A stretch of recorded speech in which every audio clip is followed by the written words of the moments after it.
Welcome. I'm Dr. Owen Anderson. And in this lecture, we're going to talk about how does religion work, which gets us into asking what exactly is religion? How do we distinguish religion from not religion? Is what they do at church religion? Is what they do at a baseball stadium religion?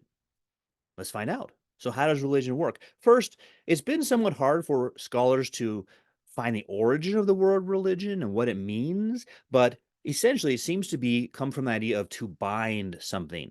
So, a religious person's life is bound to a set of rituals, a way of life, maybe a certain deity of some kind.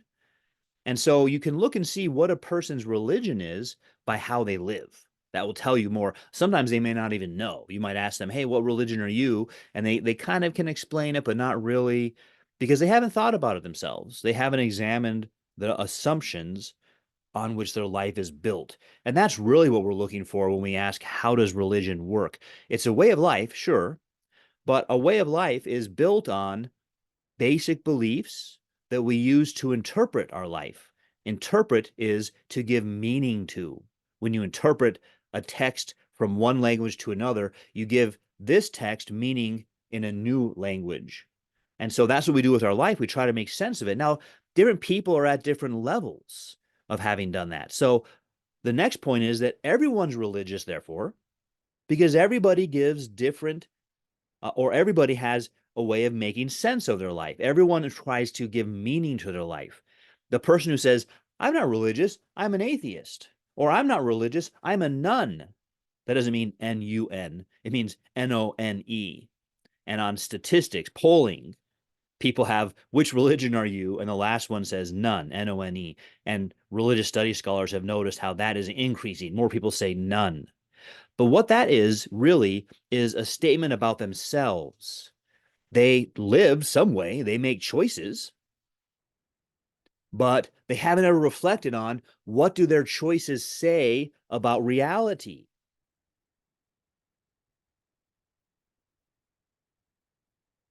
So we can be more or less conscious, meaning not very aware. My life means the way I live my life says you believe this about reality, and I never thought about that. I say, yeah, I guess so. You're right. Like you can tell by somebody if they're a Christian or not.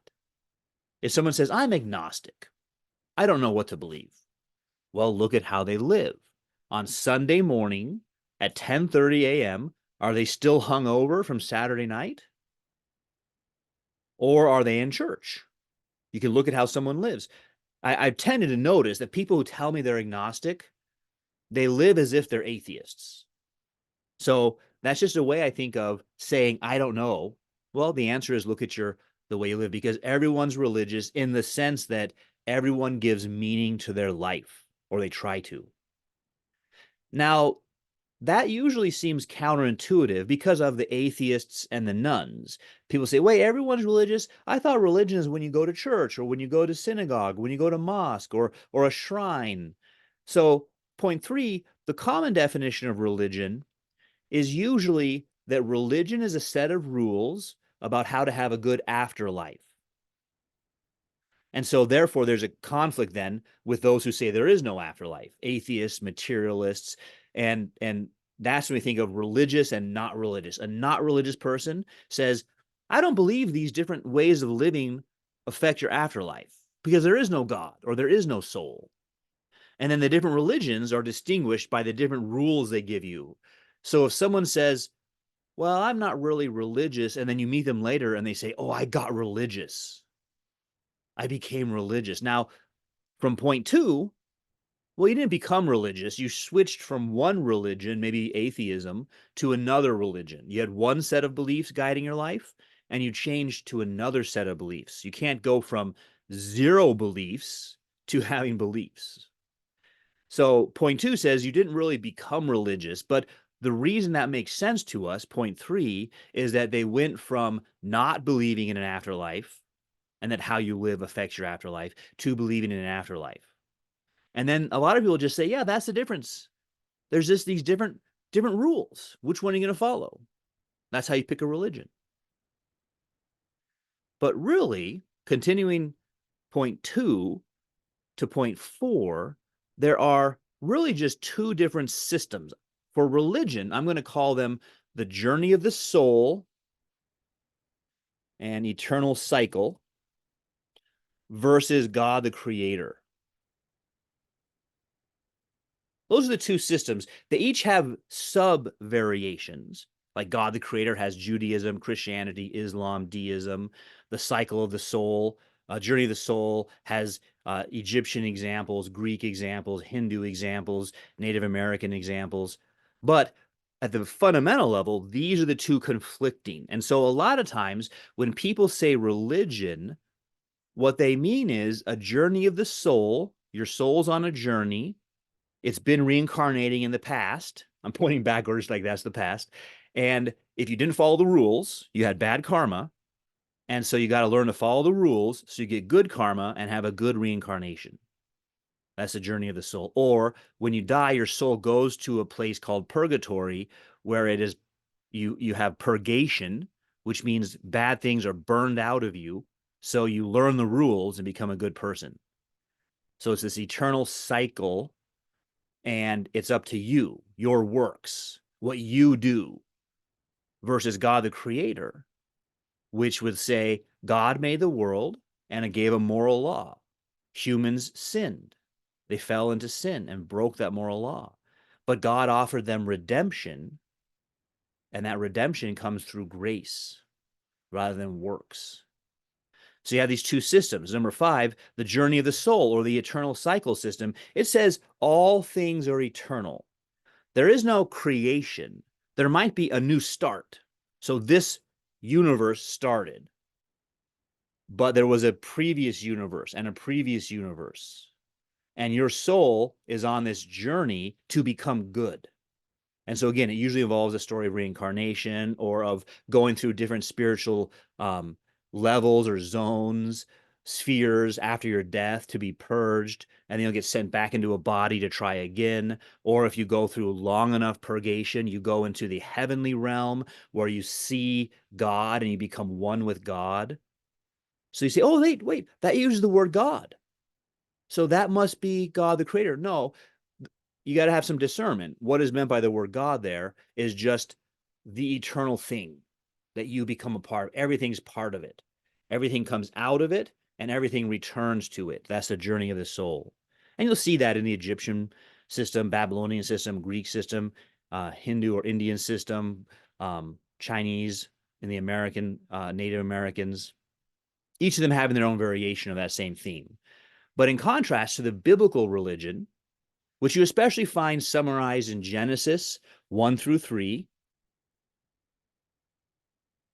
And again, that affirms the universe, there was no previous universe. In the beginning, God created the heavens and the earth. The universe, the material world, and human souls had a beginning. And God is the only one who had no beginning, which is what eternal means, no beginning. And then again, as I mentioned a moment ago, God created man and woman, but they sinned. It's called the fall of man. And they sinned, and that means they fell into spiritual death and had physical death imposed on them as a call back from spiritual death.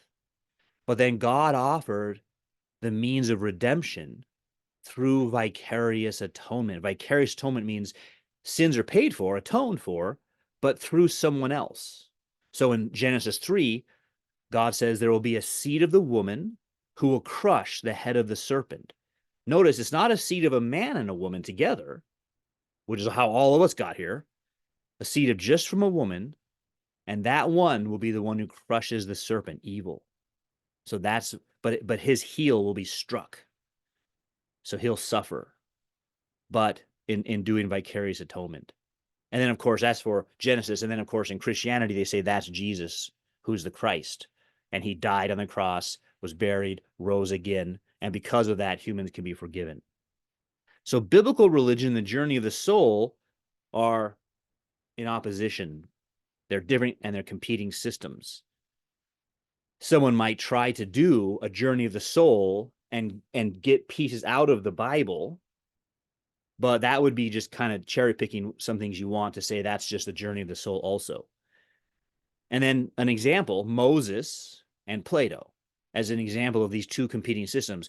Moses, who wrote the first 5 books of the Torah, Genesis through Deuteronomy, and writes about that biblical worldview, God the creator, and the need for vicarious atonement. Moses was given the law by God, which includes how to set up the tabernacle where animal sacrifices are given. But then what Christianity will say is those animal sacrifices, an animal can never actually pay for human sin. They always were just pointing toward the Messiah, who is a human, dies for human sin, but is also God incarnate, and therefore he can die for all. Versus Plato.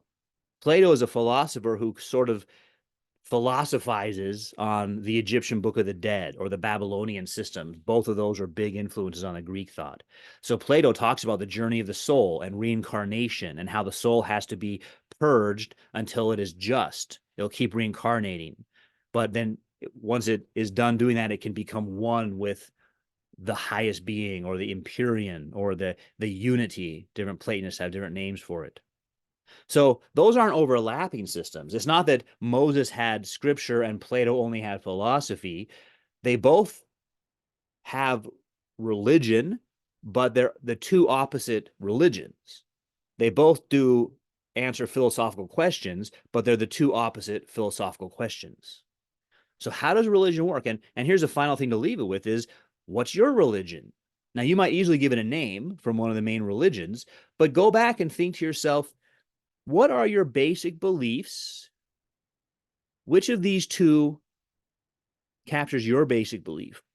And how has that shaped your life? And can you use reason critically to determine if it's true or not? Thanks for joining me.